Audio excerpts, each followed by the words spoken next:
Emerging Odisha को स्वागत। महाप्रभु को घोर अपमान, घर पा पछरे जगन्नाथ मुह छापिला चाइना। सोशल मीडिया प्लाटफॉर्म रे महाप्रभु श्री जगतरनाथ जगन्नाथ एक फोटो भक्तों मन को खूब आघात पहुंचाई, जी स्वयं ए विश्व ब्रह्मांडर हर्ताकर्ता दैव विधाता तांकु ए मूर्ख मनीष जाति असम्मान करिछि।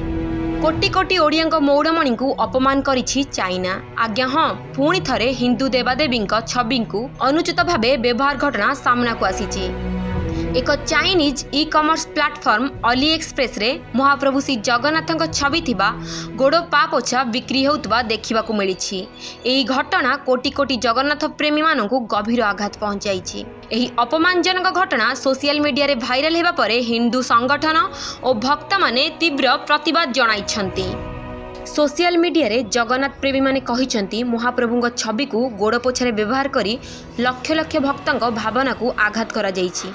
एहाकु तुरंत ऑनलाइन प्लाटफॉर्म हटाइबा सह दोषी विरुद्ध रे कड़ा कार्यानुष्ठान ग्रहण करने श्री जगन्नाथ मंदिर प्रशासन और ओडिया मुख्यमंत्री कार्यालय अधिकारी मानकु अनुरोध करा जाइछि।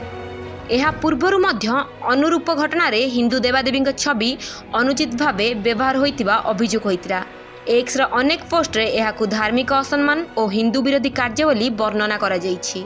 जगन्नाथ प्रेमी और धार्मिक संगठन माने अली एक्सप्रेस विरुद्ध रे तदंत और कार्यानुष्ठान दाबी करिसंती।